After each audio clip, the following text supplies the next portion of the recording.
수연 씨 의심 못 찾을 것 같아. 보험금 2억 원 나온다니까? 그 돈으로 우리 시작할 수 있잖아. 저렇게 누워만 있을 거면 차라리 아파트 명이라도 미리 돌려놓으면 좋았을 것을. 2년간 식물인간으로 누워있는 딸 그 곁을 홀로 지킨 엄마.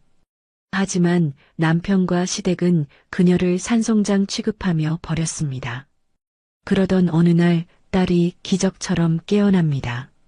하지만 그녀의 머릿속엔 지난 2년간의 모든 대화가 남편의 불륜, 시댁의 탐욕, 그 끔찍한 진실이 악몽처럼 선명하게 남아 있었습니다. 이제 평범했던 어머니는 가장 무서운 복수의 설계자가 됩니다.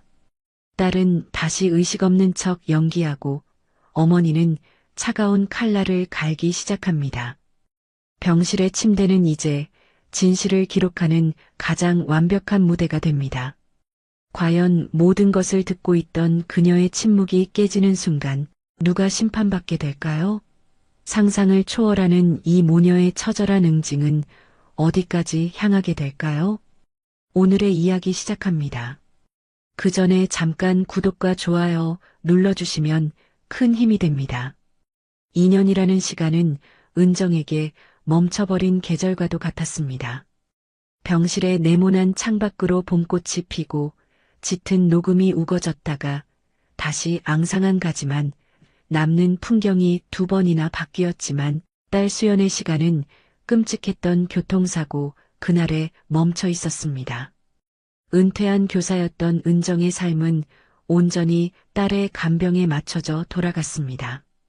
매일 아침 동이 트기도 전에 일어나 차가운 복도를 지나 딸의 병실 문을 여는 것으로 하루를 시작했습니다. 젖은 수건으로 먼지 하나 없이 딸의 몸을 닦아주고 전문 간병인에게서 배운 대로 굳어버린 관절을 정성껏 주무르는 시간은 그녀에게 유일한 희망이자 고통이었습니다. 콧줄을 통해 미움이 들어가는 것을 볼 때마다 은정은 맛있는 음식을 함께 나누던 딸의 웃음소리가 환청처럼 들려와 가슴이 미어졌습니다. 사위인 태주는 사고 초기에 몇 번 병원을 찾았을 뿐입니다. 그의 방문은 늘 짧았고 수연의 손을 잡는 그의 눈빛에서는 어떤 애틋함도 찾아볼 수 없었습니다. 그는 늘 바쁘다는 핑계를 댔고 얼마 지나지 않아 어머니가 알아서 해주세요. 제가 뭘 알겠습니까? 라는 무책임한 말만 남긴 채 발길을 끊었습니다. 시댁 식구들은 더했습니다. 병문안은커녕 안부 전화 한 통 없었죠. 오직 은정 혼자였습니다. 기약 없는 싸움 속에서 은정은 홀로 딸의 곁을 지켰습니다. 밤이면 간이 침대에 새우잠을 자며 딸의 작은 숨소리 하나하나에 귀를 기울였고 낮에는 텅 빈 병실에서 희미한 소독약 냄새와 뒤섞여 홀로 딸에게 말을 걸었습니다. 오늘은 날씨가 어떻고 동네에는 무슨 꽃이 피었으며 예전에 함께 갔던 여행지가 그립다는 소소한 이야기들을 나누며 딸의 영혼이 외롭지 않기를 바랐습니다. 그러던 어느 날 오후였습니다. 그날도 은정은 수연이 가장 좋아했던 시집을 꺼내들어 귓가에 조용히 읽어주고 있었습니다. 혹시라도 딸이 들을 수 있을까 하는 신락 같은 희망 때문이었죠. 그때였습니다. 미동도 없던 수연의 손가락이 아주 미세하게 움찔했습니다. 은정은 숨을 멈췄습니다. 잘못 본 것이라 생각하며 딸의 얼굴을 들여다보는 순간 감겨있던 수연의 눈꺼풀이 파르르 떨리기 시작했습니다. 그리고 아주 천천히 2년의 어둠을 밀어내듯 눈을 떴습니다. 초점 없는 눈동자가 허공을 잠시 헤매는가 싶더니 이내 은정의 얼굴에 멎었습니다. 수연아, 정신이 드니? 엄마 목소리 들려? 은정의 목소리는 물기에 젖어 심하게 떨렸습니다. 수연의 입술이 아주 조금, 정말 알아보기 힘들 정도로 움직였습니다. 은정은 딸의 입가에 귀를 가져다 댔습니다. 아주 작은 바람 같은 소리가 새어나왔습니다. 엄마, 그 한마디에 2년간 억눌러왔던 은정의 모든 것이 무너져 내렸습니다. 은정은 딸의 앙상한 손을 붙잡고 오열했습니다. 기적이었습니다. 신이 있다면 바로 오늘 자신의 기도를 들어준 것이라 생각했습니다. 하지만 그 기적은 축복의 서막이 아니었습니다. 지옥의 문을 여는 열쇠가 될 줄은 그때의 은정은 꿈에도 알지 못했습니다. 수연이 의식을 찾은 지 며칠이 흘렀습니다. 아직 몸을 제대로 가누지도 말을 분명하게 하지도 못했지만 수연은 분명히 돌아오고 있었습니다. 의사는 기적이라며 혀를 내둘렀고 은정은 딸의 회복에만 온 신경을 쏟았습니다. 죽처럼 묽게 간 과일을 한 숟가락이라도 더 넘기게 하려고 애썼고 밤낮으로 굳은 팔다리를 주무르며 재활을 도왔습니다. 딸의 눈동자에 조금씩 생기가 돌아오는 것을 보며 은정은 2년간의 악몽이 드디어 끝나는가 싶었습니다. 그러던 어느 날 은정이 사과를 깎아 수연의 입에 넣어주려 할 때였습니다. 수연이 힘겹게 고개를 저으며 이전보다 훨씬 또렷해진 목소리로 말했습니다. 엄마, 잠시만요. 저 드릴 말씀이 있어요. 은정은 놀라 과도를 내려놓았습니다.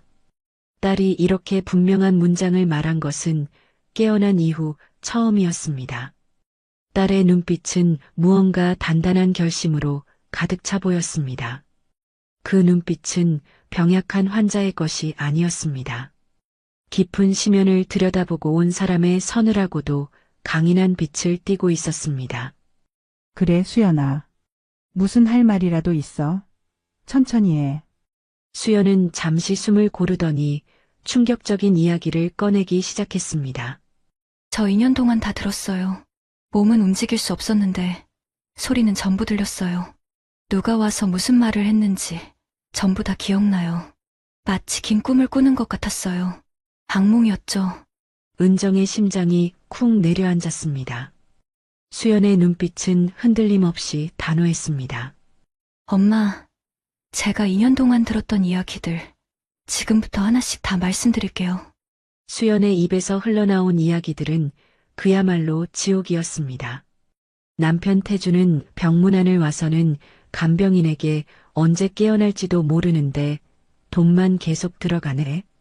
차라리 이 돈으로 내 사업 자금이나 할 거리라며 한숨을 쉬었고 시어머니 명숙은 저렇게 누워만 있을 거면 차라리 아파트 명이라도 미리 돌려놓으면 좋았을 것을. 제 앞으로 된 재산이 얼만데라며 탐욕을 드러냈습니다. 시아버지 병철은 보험금은 제대로 나오는 거냐? 사망보험금은 얼마고 장애 등급받으면 얼마냐? 라는 말만 묻고 돌아갔다고 합니다. 그리고 낯선 여자의 목소리. 태준의 회사 후배라는 소라였습니다. 태준과 소라는 수연이 누워있는 바로 그 병실에서 애정행각을 벌이며 수연의 보험금으로 자신들의 미래를 계획하는 끔찍한 대화를 나누었습니다. 태준 씨, 수연 씨 저렇게 계속 의식 못 찾을 것 같아. 의사가 그랬다며? 뇌 손상이 심해서 깨어나도 정상은 아닐 거라고. 응, 아마도 보험금 2억 원 나온다니까. 그걸로 우리 작은 집이라도 얻어서 시작하자. 장모님한테는 병원비로 다 썼다고 둘러대면 돼. 은정은 온몸의 피가 차갑게 식는 것을 느꼈습니다. 이것은 인간이 할 짓이 아니었습니다. 분노가 머리끝까지 치밀어 올랐습니다. 평생을 올곧게 살아온 교사로서의 자부심과 이성이 한순간에 무너져 내렸습니다. 은정은 떨리는 손으로 수연의 손을 굳게 잡았습니다. 눈물이 흘렀지만 그것은 슬픔의 눈물이 아니었습니다. 분노와 결의에 찬 눈물이었습니다. 수연아, 다 들었어. 이제 아무 걱정하지 마. 이 엄마가 전부 다 갚아줄게. 아니, 10배, 100배로 돌려받게 해줄게. 은정의 눈빛이 차갑게 빛났습니다. 이것은 단순한 복수가 아니었습니다. 짓밟힌 딸의 인생과 자신의 모든 것을 건 처절한 응징의 시작이었습니다. 그날 이후 병실의 공기는 완전히 달라졌습니다. 이전의 절망적인 침묵과는 다른 날카로운 칼날 같은 긴장감이 공간을 지배했습니다. 은정과 수연은 누구에게도 수연이 의식을 되찾았다는 사실을 알리지 않았습니다. 의사와 간호사가 회진을 돌 때면 수연은 다시 깊은 잠에 빠진 식물인간처럼 미동도 없는 연기를 펼쳤습니다. 규칙적인 숨소리, 미세한 떨림조차 없는 완벽한 연기였습니다. 은정은 그런 딸의 모습을 보며 가슴이 찢어지는 듯 했지만 동시에 섬뜩한 결의를 다졌습니다. 딸의 담담한 얼굴 뒤에 얼마나 큰 고통과 분노가 숨어 있을지 은정은 감히 짐작할 수 없었습니다. 그 고통을 끝내주기 위해서라도 은정은 더 이상 슬퍼하는 어머니가 아닌 냉철한 복수의 집행자가 되어야만 했습니다. 은정은 곧바로 행동에 나섰습니다. 가장 먼저 찾아간 사람은 평생의 친구인 진숙이었습니다. 동네에서 모르는 소식이 없는 정보통이자 불의를 보면 참지 못하는 의리 하나는 누구보다 강한 친구였죠. 동네 상가 2층에 있는 낡은 카페 구석진 자리에 앉아 은정은 떨리는 목소리로 모든 진실을 털어놓았습니다. 처음에는 담담하게 시작했지만 태준과 소라의 대화를 전하는 대목에서는 결국 목소리가 격하게 떨려 나왔습니다. 이야기를 듣는 내내 진숙은 커피잔을 든 채 굳어 있다가 이내 주먹을 쥐었다 폈다 하며 분노를 사겼습니다. 세상에 그게 사람이 할 짓이야? 짐승도 자기 식구한테는 그렇게 안 해. 태준이 그놈 어릴 때부터 싹수가 노랗더니만 내가 그때 수연이 시집 보낼 때 말렸어야 했는데. 진숙은 은정의 손을 잡으며 말했습니다. 은정아, 혼자 끙끙 앓지 마. 내가 무조건 도울게. 뭐부터 하면 될까? 당장 그년 놈들 머리채라도 잡으러 갈까? 내가 아주 동네방네 소문을 내서 얼굴도 못 들고 다니게 만들어줄 수 있어. 든든한 아군을 얻은 은정의 눈에 힘이 들어왔습니다. 하지만 은정은 고개를 저었습니다. 아니, 그렇게 감정적으로 나가면 안 돼. 소문만으로는 저들을 무너뜨릴 수 없어. 더 확실하고 처절하게 갚아줘야지. 법적으로, 사회적으로 완전히 매장시켜야 해. 그러려면 우선 증거가 필요해. 그 인간들이 자기들 입으로 죄를 실토하게 만들어야 해. 은정과 진숙은 곧장 용산의 전자상가로 향했습니다. 수많은 가게와 인파 속에서 두 사람은 마치 첩보원처럼 행동했습니다. 한참을 헤맨 끝에 두 사람은 눈에 띄지 않는 아주 작은 크기의 고성능 녹음기를 몇 개 구입했습니다. 집으로 돌아와 사용법을 익히고 녹음이 얼마나 선명하게 되는지 몇 번이고 시험했습니다. 작은 속삭임까지 잡아내는 녹음기의 성능에 두 사람은 만족스러운 미소를 지었습니다. 다음 날 은정은 아무도 없는 틈을 타 병실 침대 밑과 수연의 베개 속에 녹음기를 완벽하게 숨겼습니다. 이제 모든 준비는 끝났습니다. 덫은 놓였고 사냥감을 기다리기만 하면 되었습니다. 은정은 수연의 머리를 쓰다듬으며 나지막이 말했습니다. 수연아, 조금만 더 버텨. 이제 곧 저것들이 제 발로 지옥에 걸어 들어올 테니 엄마는 이제 더 이상 울지 않을 거야. 대신 저것들을 울게 만들어줄게. 수연은 눈을 감은 채였지만 은정은 딸이 듣고 있다는 것을 알 수 있었습니다. 병실 창밖으로 서서히 어둠이 내리고 있었습니다. 그것은 폭풍 전야의 고요함과도 같았습니다. 모녀의 처절한 반격은 그렇게 소리 없이 시작되고 있었습니다. 덫을 놓은 지 며칠 지나지 않아 기다리던 사냥감이 제 발로 걸어 들어왔습니다. 남편 태준과 불륜녀 소라가 병문안을 온 것입니다. 두 사람은 마치 연극을 하듯 은정 앞에서 걱정스러운 표정을 지어 보였습니다. 소라는 과일 바구니를 내밀며 위로의 말을 건넸고 태준은 지친 기색이 역력한 얼굴로 수연의 손을 잡았습니다. 어머니, 수연 씨는 좀 어때요? 차도가 없나요? 소라 씨, 와줘서 고마워요. 태준 씨도 고생이 많네요. 은정은 속에서 들끓는 분노를 누르고 태연하게 그들을 맞았습니다. 잠시 후 은정은 진숙에게서 전화가 온 척하며 잠시 자리를 비웠습니다. 병실에 단둘이 남게 되자 두 사람은 기다렸다는 듯 본색을 드러냈습니다. 태준 씨, 장모님 정말 대단하시다. 2년 동안 저렇게 지겹지도 않나 봐. 나라면 벌써 포기했을 텐데. 그러게 말이야. 이제 그만 포기하실 때도 됐는데. 수연이 저렇게 계속 의식 못 찾을 것 같아. 의사가 그랬다며. 깨어날 확률이 거의 없다고. 응, 아마도. 보험금 2억 원 나온다니까 그걸로 우리 작은 집이라도 얻어서 시작하자. 나도 모아둔 돈 좀 있고 빨리 합쳐서 이 지긋지긋한 병실에서 벗어나고 싶어. 정말? 소라야, 정말 고마워. 이 지긋지긋한 생활도 이제 곧 끝이야. 조금만 더 참자.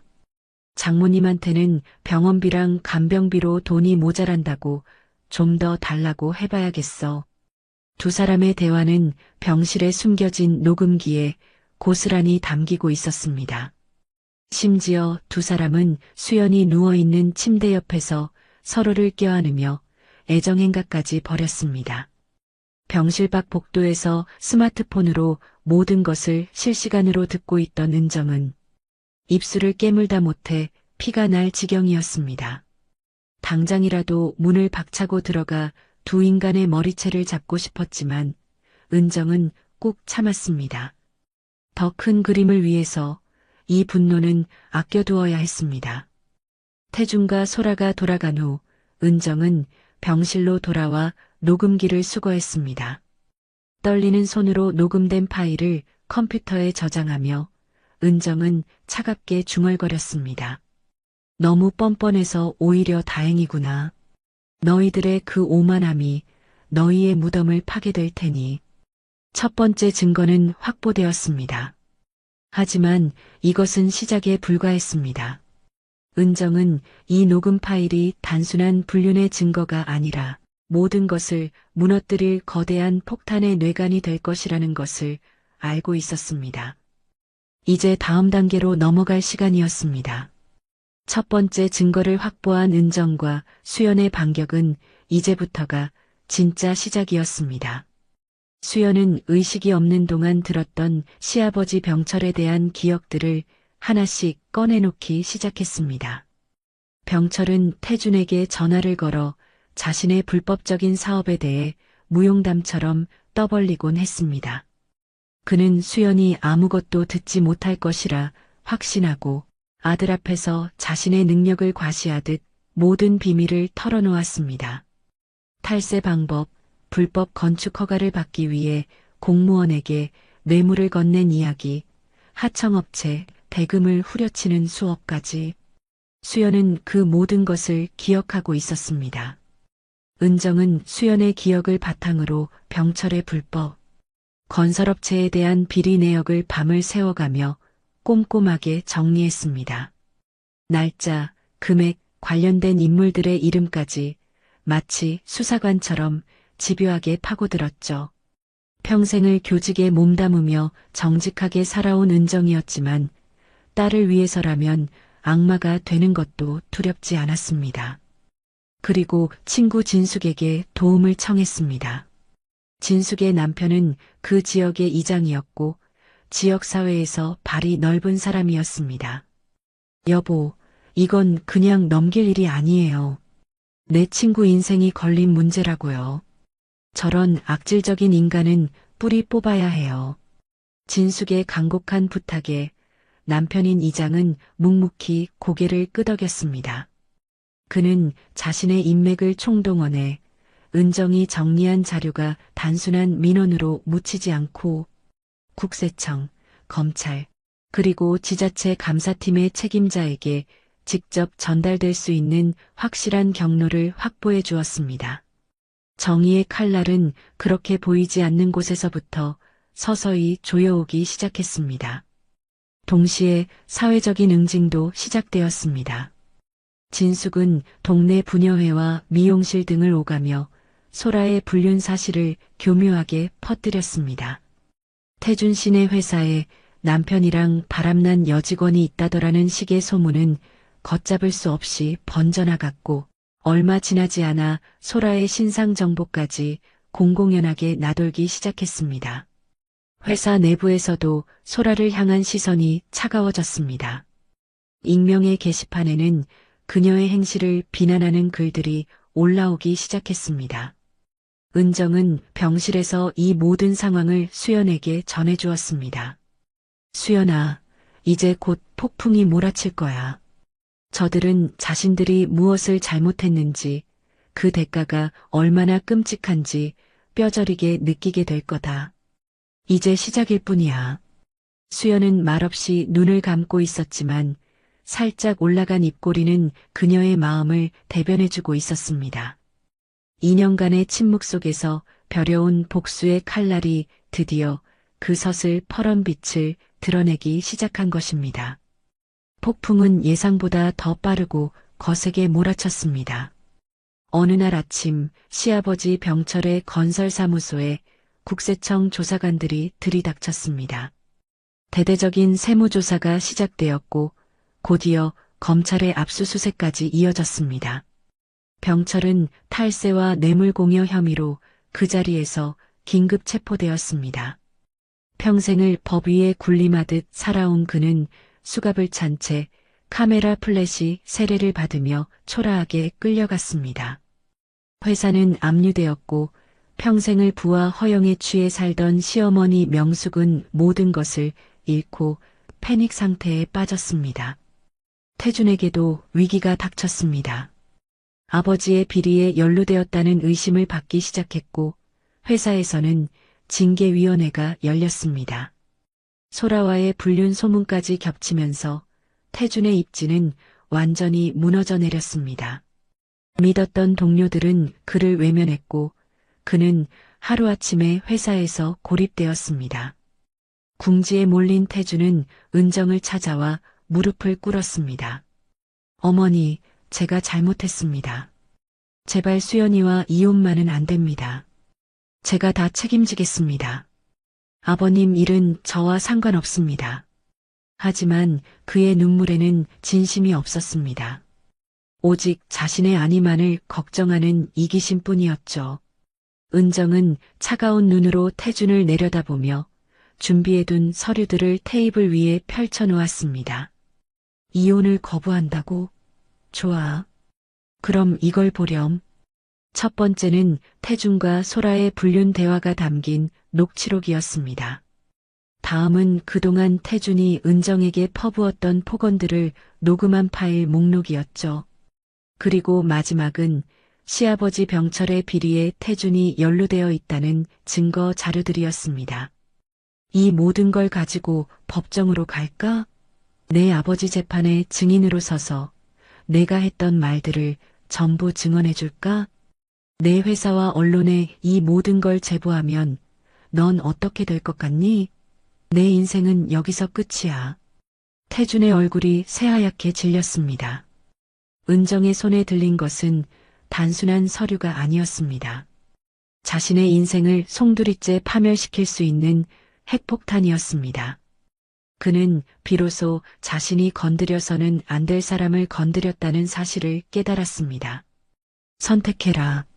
여기서 조용히 이혼 서류에 도장을 찍고 모든 걸 포기할지 아니면 나와 함께 지옥 끝까지 가볼지. 태준은 더 이상 버틸 수 없었습니다. 그는 떨리는 손으로 이혼 합의서에 서명했습니다. 위자료는 물론 재산 분할과 양육권까지 모두 포기한다는 내용이었습니다.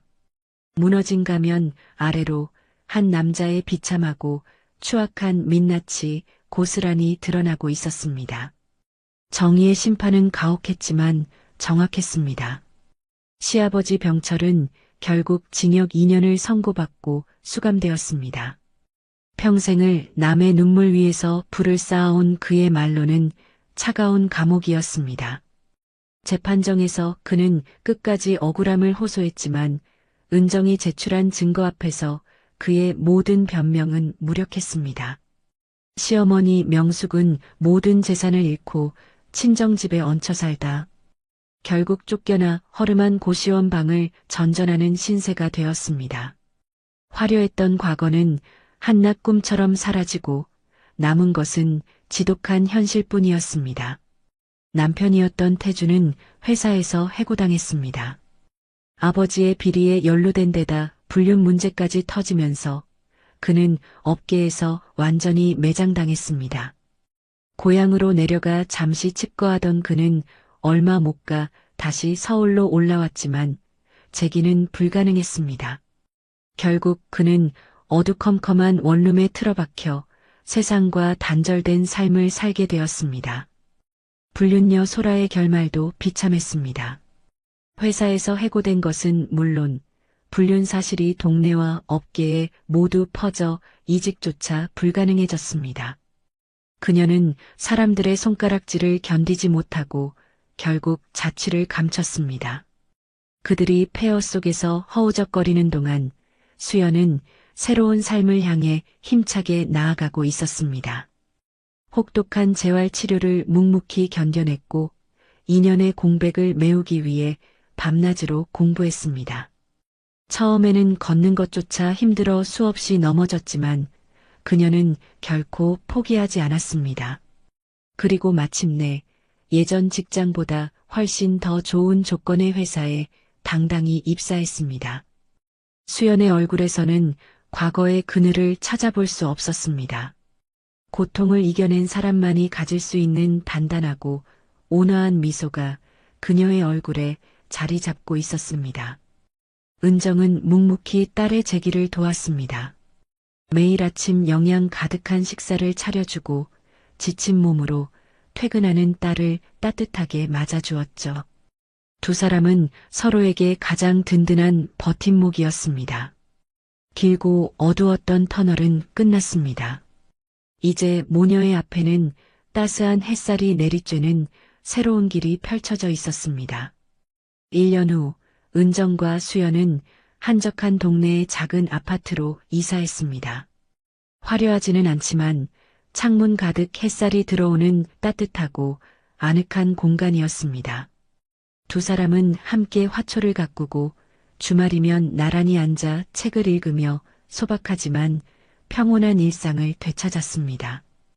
끔찍했던 과거는 이제 희미한 흉터로만 남았습니다. 그 흉터는 아물었고 이제는 두 사람을 더욱 단단하게 만드는 증표가 되었습니다. 수연에게는 좋은 사람이 생겼습니다. 우연히 만난 그는 수연의 아픔을 따뜻하게 보듬어주는 진심으로 수연을 존중하고 아껴주는 사람이었습니다. 그는 수연의 과거를 모두 듣고도 그녀의 용기와 강인함에 더 큰 사랑을 느낀다고 말했습니다. 은정은 딸의 얼굴에 다시 피어나는 진정한 행복을 보며 조용히 눈시울을 붉혔습니다. 이제야 모든 것이 제자리를 찾은 것 같았습니다. 어느 주말 오후 세 사람은 거실에 모여 앉아 차를 마시고 있었습니다. 수연의 연인은 은정에게 다정하게 말을 건넸고 수연은 그 모습을 사랑스러운 눈으로 바라보고 있었죠. 그 평범하고도 소중한 풍경을 바라보며 은정이 나지막이 말했습니다. 수연아, 그거 아니? 늦더라도 정의는 반드시 승리한단다. 그리고 진짜 가족은 어떤 시련 속에서도 서로를 지켜주는 힘이 되어주는 거야. 우리는 그걸 증명해낸 거고. 수연은 따뜻하게 미소 지으며 은정의 손을 잡았습니다. 알아요, 엄마. 엄마가 저를 포기하지 않았기에 저도 다시 시작할 수 있었어요. 이제는 제가 엄마를 지켜드릴게요. 두 모녀의 눈빛이 마주쳤습니다. 그 눈빛 속에는 말로 다할 수 없는 사랑과 신뢰 그리고 함께 고통을 이겨낸 자들만이 나눌 수 있는 깊은 유대감이 담겨 있었습니다. 복수의 쾌감은 순간이지만 정의의 시련이 가져다준 평화는 영원했습니다. 사랑은 조건이나 소유가 아니라 서로를 향한 깊은 존중으로 완성된다는 것을, 그리고 평범한 일상은 그 모든 고통을 지나온 자만이 누릴 수 있는 가장 큰 특권이라는 것을 모녀는 이제 알고 있었습니다. 겉모습 뒤에 숨겨진 악의 가면은 언젠가 반드시 무너져 내린다는 진리를 그들의 삶이 증명해주고 있었습니다. 오늘도 귀한 시간 내어 끝까지 시청해주신 구독자 여러분 진심으로 감사드립니다. 오늘의 이야기가 마음을 울렸다면 구독과 좋아요, 댓글 부탁드립니다. 엄마 쓰러진 김에 유산 정리 슬슬 해야지. 통장이랑 도장부터 어디 있는지 알아봐야 할 거 아니야. 지유가 계속 저렇게 붙어 있으면 머리 아파져. 평생을 바쳐 키운 자식들이 사경을 헤매는 저의 병상 앞에서 돈을 이야기합니다. 하지만 그들은 몰랐습니다. 의식 없는 줄 알았던 제가 그 모든 대화를 듣고 있었다는 것을. 이제 가장 연약했던 저의 가장 차갑고 잔혹한 반격이 시작됩니다. 피보다 진한 돈 앞에서 진짜 가족의 의미는 무엇일까요? 저의 마지막 선택은 과연 누구를 향하게 될까요? 오늘의 이야기 시작합니다. 그 전에 잠깐 구독과 좋아요 눌러주시면 큰 힘이 됩니다. 세상이 빙글 돌았습니다. 낡은 앨범을 무릎에 펼쳐놓고 거실 소파에 앉아 있었습니다. 흑백 사진 속에서 남편은 갓 태어난 큰아들 서지훈을 안고 환하게 웃고 있었죠. 그 옆에 수줍게 서 있던 제 젊은 날의 모습이 낯설게만 느껴졌습니다. 사진 한 장 한 장을 넘길 때마다 제 인생이 파노라마처럼 스쳐 지나갔습니다.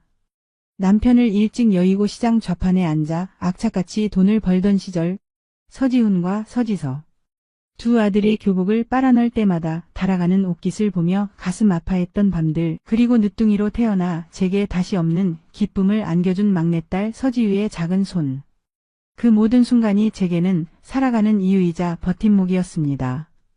아들들이 좋은 대학에 가고 번듯한 직장을 얻고 어여쁜 며느리까지 얻었을 때 저는 이제야 내 인생의 숙제를 다 끝냈구나 싶어 안도했습니다. 그런데 갑자기 눈앞이 캄캄해지더군요. 손에 들고 있던 앨범이 바닥으로 떨어지는 소리가 아득하게 들려왔습니다. 몸을 가누려 애썼지만 팔다리는 더 이상 제 것이 아니었습니다. 마치 무거운 쇠사슬에 묶인 것처럼 제 의지와는 상관없이 몸이 한쪽으로 기울어졌습니다. 차갑고 딱딱한 바닥에 쓰러지면서 저는 희미해지는 의식 속에서 남편의 얼굴을 떠올렸습니다. 여보, 나 이제 당신 따라가나 봐요. 그렇게 모든 것이 어둠 속으로 잠기는가 싶었습니다. 다시 눈을 떴을 때 제 코를 찌른 것은 익숙한 집 냄새가 아닌 지독한 소독약 냄새였습니다. 삐 하는 기계음이 규칙적으로 귓가를 울렸고 온몸은 솜처럼 무거워 꼼짝할 수가 없었습니다. 중환자실. 제 입에서는 아무런 소리도 나오지 않았지만 머릿속에서는 그 단어가 선명하게 떠올랐습니다. 그때였습니다. 제 손을 따뜻하게 감싸는 온기가 느껴진 것은 엄마, 정신이 좀 드세요? 엄마. 막내딸 서지유였습니다. 퉁퉁 부은 눈으로 저를 내려다보는 지유의 얼굴 위로 굵은 눈물방울이 뚝뚝 떨어졌습니다. 저는 괜찮다는 말 한마디 건네고 싶었지만 혀가 굳어 움직이지 않았습니다. 그저 눈만 깜빡이며 딸의 얼굴을 바라보는 것이 제가 할 수 있는 전부였습니다. 서지유는 밤새 제 곁을 지켰습니다. 제 손을 잡고 젖은 수건으로 제 얼굴을 닦아주고 끊임없이 말을 걸어주었습니다. 하지만 제 두 아들, 장남 서지훈과 차남 서지섭은 보이지 않았습니다. 그 아이들은 어디 있는 걸까? 제 평생의 자랑이자 세상의 전부였던 아들들. 남편 없이 홀로 아이들을 키우며 저는 아들들이 제 노후의 든든한 울타리가 되어줄 것이라 믿어 의심치 않았습니다. 서지유가 제 손을 잡은 채로 휴대폰을 들여다보며 나지막이 말하는 소리가 들렸습니다. 오빠들 내일 온대요. 엄마 바쁜가 봐요. 내일 갈게. 그 차가운 네 글자가 제 심장에 와서 박혔습니다. 어미가 사경을 헤매는 밤, 그 아이들에게는 어미보다 더 중요한 일이 있었던 모양입니다. 평생을 바쳐 키운 아들들이었습니다. 그런데 그 결과가 고작 이것일까요? 저는 서지유의 손을 잡은 채 소리 없이 눈물만 흘렸습니다. 가족이라는 이름의 무게가 그날 밤처럼 무겁게 느껴진 적은 없었습니다. 밤은 더디게 흘러갔고 창밖이 희미하게 밝아올 무렵이 되어서야 저는 잠시 눈을 붙일 수 있었습니다. 하지만 그마저도 길지 않았습니다. 병실 문이 요란하게 열리는 소리와 함께 익숙하지만 낯선 목소리들이 제 고요를 깨뜨렸기 때문입니다. 어머니는 좀 어떠셔? 장남 서지훈이었습니다. 값비싼 양복에서는 희미한 향수 냄새가 났고 그 모습은 병실의 소독약 냄새와 어울리지 않아 기묘한 위화감을 자아냈습니다. 그 뒤로는 둘째 서지섭과 두 며느리가 마치 약속이라도 한 듯 함께 들어섰습니다. 그들의 얼굴에는 걱정보다는 피곤과 의무감만이 가득해 보였습니다. 밤새 뜬 눈으로 제 곁을 지킨 막내딸 서지우의 초췌한 얼굴과는 너무나도 대조적이었죠. 서지우는 제 얼굴을 한번 쓱 훑어보더니 이내 서지우에게 질문을 던졌습니다. 의사는 뭐래? 정신은 언제쯤 돌아오신다니? 그 목소리에는 제 안위를 묻는 따뜻함이 없었습니다. 그저 상황을 파악하려는 사무적인 어투일 뿐이었죠. 며느리들은 한술 더 떴습니다. 그들은 제게 눈길 한번 주지 않은 채 자기들끼리 수근거리기 시작했습니다. 어머님, 갑자기 왜 쓰러지셨대요? 평소에 건강하셨잖아요. 그러게 말이야. 이제 우리도 슬슬 준비해야 하는 거 아니니? 그들이 말하는 준비가 무엇을 의미하는지 저는 애써 외면하고 싶었습니다. 잠시 후 의사가 회진을 돌려왔고 자식들은 모두 병실 밖으로 나갔습니다.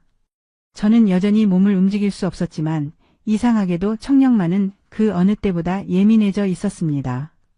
문틈으로 새어들어오는 자식들의 대화가 제 귓가에 선명하게 박혔습니다. 그래서 말인데 엄마 쓰러진 김에 유산 정리 슬슬 해야지. 큰아들 서지훈의 목소리였습니다. 심장이 쿵 하고 바닥으로 떨어지는 것 같았습니다. 형 말이 맞아. 지유가 계속 저렇게 붙어있으면 머리 아파져. 제가 제일 순진한 척하면서 속을 알 수 없다니까. 둘째 서지섭이 맞장구를 쳤습니다. 큰며느리가 거들었습니다. 호들갑 떨지 마. 일단 통장이랑 도장부터 어디 있는지 알아봐야 할 거 아니야. 삼성동 집 명의는 어떻게 되어 있고? 작은 며느리의 목소리도 들려왔습니다. 맞아요, 형님. 금고 비밀번호도 알아내야 하고요. 어머님 저러시다 말 못하게 되시면 더 복잡해져요. 그들의 목소리는 너무나도 차분하고 이성적이어서 더욱 소름이 끼쳤습니다. 제 목숨이 경각에 달린 이 순간 그들의 머릿속에는 오직 돈 생각뿐이었습니다. 저는 눈을 감았습니다. 하지만 의식은 그 어느 때보다 또렷했습니다. 들려서는 안 될 대화를 들어버리고 만 것입니다. 평생을 바쳐 키운 자식들이 제 목숨값을 계산하고 있었습니다. 눈꺼풀 아래로 뜨거운 눈물이 흘렀습니다. 이것은 슬픔의 눈물이 아니었습니다. 배신감과 분노, 그리고 차갑게 식어버린 마음에 대한 애도의 눈물이었습니다. 의사가 병실을 나가자마자 복도에 서 있던 아들들과 며느리들이 다시 안으로 들어왔습니다. 그들의 얼굴에서는 방금 전 복도에서 나눴던 대화의 흔적을 찾아볼 수 없었습니다. 대신 걱정으로 가득 찬 자식의 얼굴이라는 가면을 쓰고 있었죠. 큰아들 서지훈이 제 침대 맡에 의자를 끌어다 앉으며 제 손을 잡았습니다.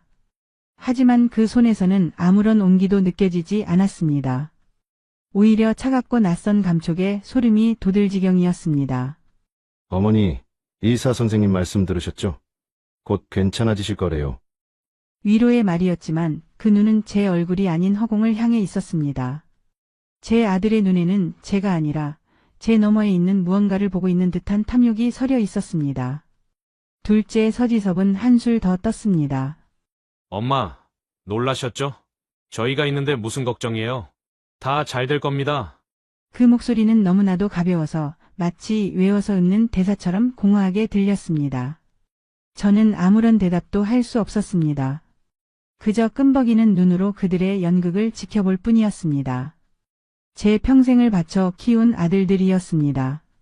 남편 없이 홀로 행상을 하며 번 돈으로 그 아이들의 학비를 대고 좋은 옷을 입혔습니다. 제 손은 거칠어지고 허리는 휘었지만 아들들이 번듯하게 자라는 모습을 보는 것만으로도 행복했습니다. 그런데 지금 제 앞에 있는 저 사람들은 과연 제가 알던 그 아들들이 맞을까요? 잠시 침묵이 흘렀습니다. 그 침묵을 깬 것은 역시나 서지훈이었습니다. 아들은 헛기침을 한 번 하더니 마치 대단한 비밀이라도 되는 양 목소리를 낮춰 제게 물었습니다. 그런데 엄마, 혹시 모르니까요. 사람 일은 한치 앞을 모르는 거잖아요. 서론이 길었습니다. 그의 진짜 속내가 무엇인지 저는 이미 알고 있었습니다. 통장 어디 있어요? 엄마, 중요한 서류 같은 것들도 어디 두셨는지 저희가 알아야. 그 말이 끝나기도 전에 옆에서 듣고 있던 막내딸 서지유가 자리에서 벌떡 일어났습니다. 오빠, 지금 그게 할 소리야? 엄마가 어떤 상태인지 보고도 그런 말이 나와? 서지유의 목소리는 분노로 가늘게 떨리고 있었습니다. 하지만 서지우는 눈 하나 깜짝하지 않았습니다. 오히려 동생을 한심하다는 듯 쳐다보며 말했죠. 서지유, 넌 아직 세상을 몰라서 그래. 이게 다 엄마를 위한 거야. 우리가 관리해드려야지. 그럼 누가 하니? 관리가 아니라 욕심이겠지. 서지우의 외침에 병실 안의 공기가 팽팽하게 당겨졌습니다. 며느리들은 서로 눈치를 보며 슬금슬금 뒷걸음질 쳤고 서지섭은 안절부절 못하며 두 사람 사이를 막아섰습니다. 저는 그 모든 광경을 지켜보았습니다. 제 재산을 두고 벌이는 자식들의 추악한 다툼을, 그리고 홀로 저를 지키기 위해 싸우는 막내딸의 외로운 등을 말입니다. 저는 침묵했습니다. 하지만 그 침묵 속에서 제 마음은 차갑고 단단하게 굳어가고 있었습니다. 그들의 얼굴, 그들의 목소리, 그들의 탐욕스러운 눈빛. 저는 그 모든 것을 제 마음에 하나하나 새겨 넣었습니다. 이제 더 이상 이 아이들은 제가 알던 아들들이 아니었습니다. 아들들과 며느리들이 썰물처럼 빠져나간 병실에는 무거운 침묵만이 남았습니다. 막내딸 서지유는 핏기 없는 얼굴로 제 침대 옆에 주저앉아 소리 없이 눈물만 뚝뚝 흘리고 있었습니다. 그 작은 어깨가 가늘게 떨리는 것을 보니 제 심장이 갈기갈기 찢어지는 듯 했습니다. 저 아이는 지금 무슨 생각을 하고 있을까요? 한 핏줄을 나눈 오빠들의 추악한 민낯을 마주한 심정이 어떨지 저는 감히 짐작조차 할 수 없었습니다. 제 평생에 걸쳐 아들들은 언제나 받는 것에 익숙한 아이들이었고 막내딸은 주는 것에 익숙한 아이였습니다. 그 차이가 지금 이 순간 이토록 아프게 드러나고 있었습니다. 그날 밤 저는 기적처럼 조금씩 몸을 회복하기 시작했습니다. 굳었던 혀가 풀리고 손가락 끝에 희미하게 남아 감각이 돌아왔습니다. 밤이 깊어지고 지쳐 잠든 서지유의 고른 숨소리만이 병실을 채울 때 저는 비로소 제 안에서 단단하게 굳어진 결심을 마주했습니다. 이대로는 안 된다. 이 병실은 저를 치료하는 곳이 아니라 제 영혼을 갉아먹는 감옥이었습니다. 아침이 되면 저 하이에나 같은 아들들이 다시 찾아와 제 숨통을 조여올 테지요. 저는 힘겹게 입을 열어 잠든 딸의 이름을 불렀습니다. 지유야. 제 목소리는 갈라지고 힘이 없었지만 서지유는 용케도 그 소리를 듣고 번쩍 눈을 떴습니다. 엄마, 말했어요? 지금 말한 거예요? 지유는 제게 달려와 귀를 기울였습니다. 저는 다시 한번 온 힘을 다해 말했습니다. 우리 이 병원 나가자. 조용한 곳으로. 서지유의 얼굴에 당혹감이 스쳤습니다. 네, 엄마. 갑자기 무슨 말이에요? 아직 몸도 성치 않은데 의사 선생님이 절대 안정을 취하라고 했어요.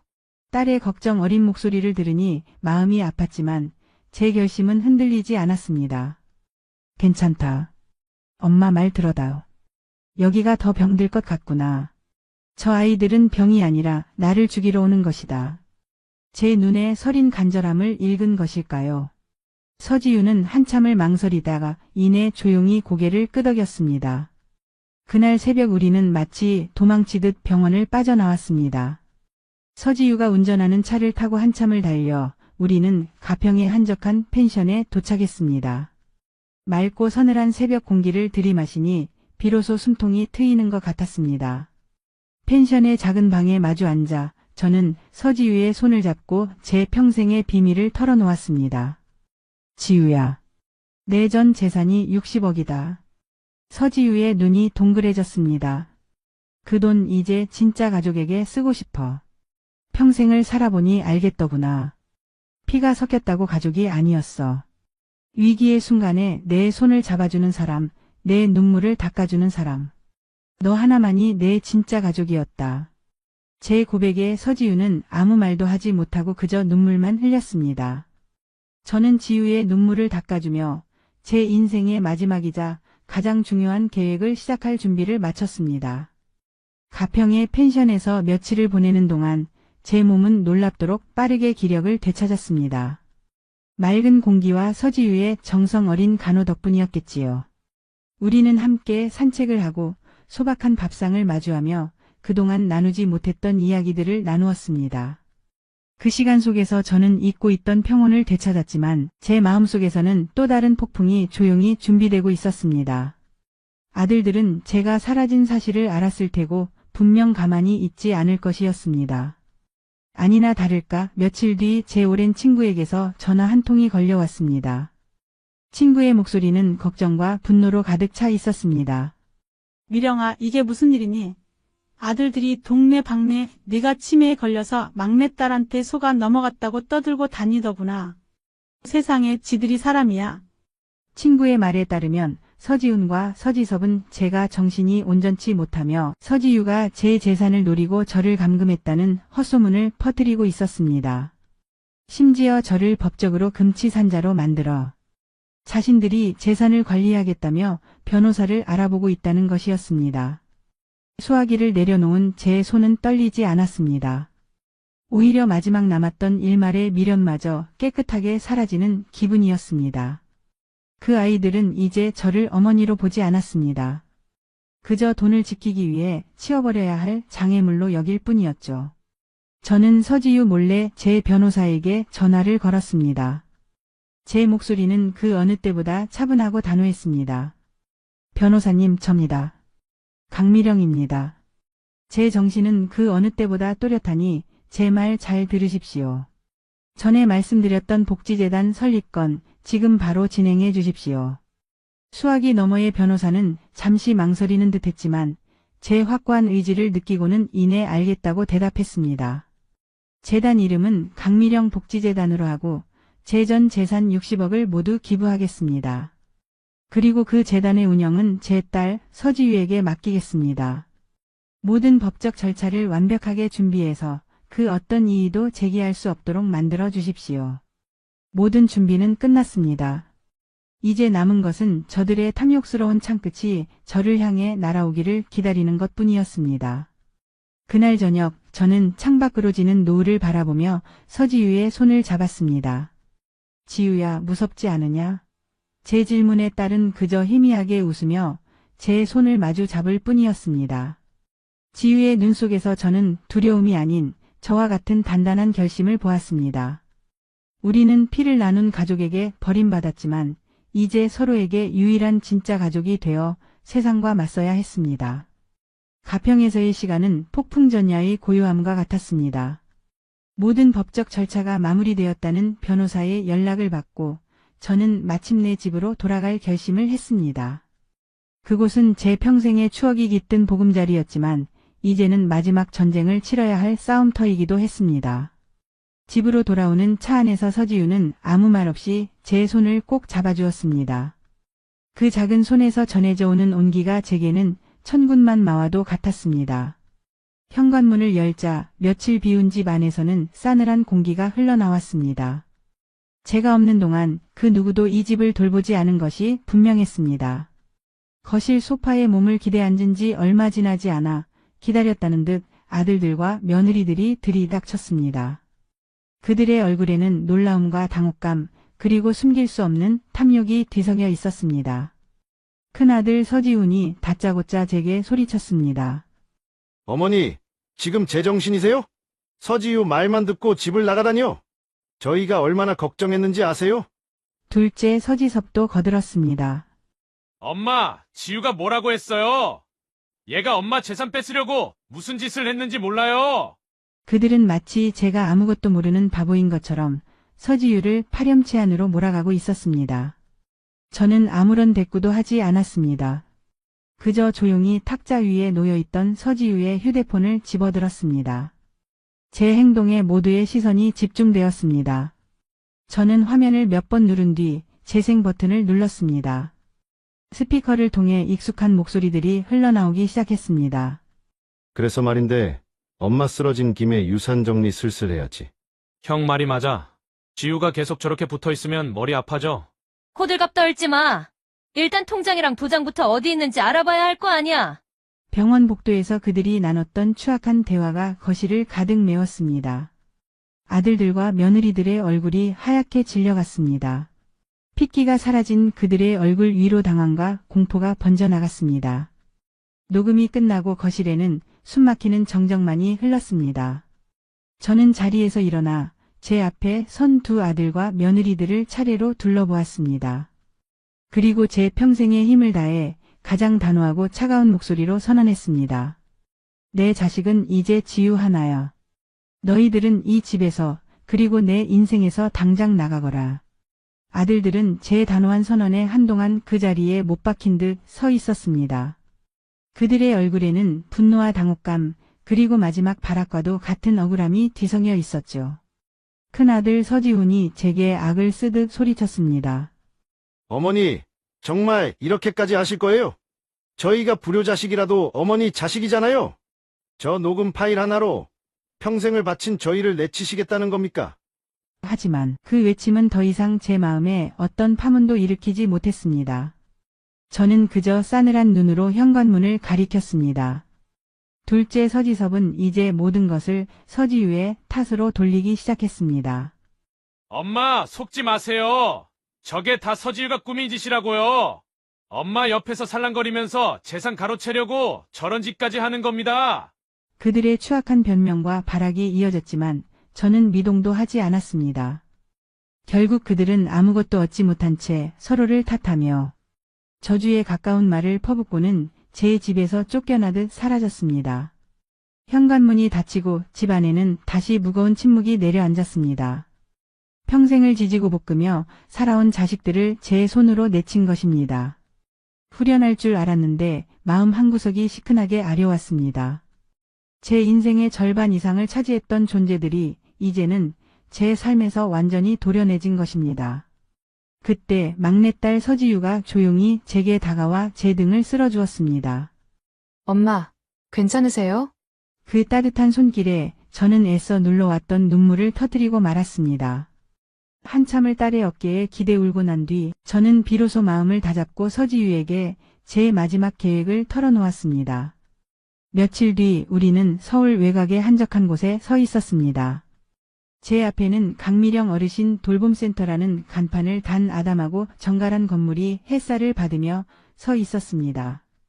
제가 기부한 전 재산으로 세워진 저와 같이 외로운 어르신들을 위한 새로운 보금자리였습니다.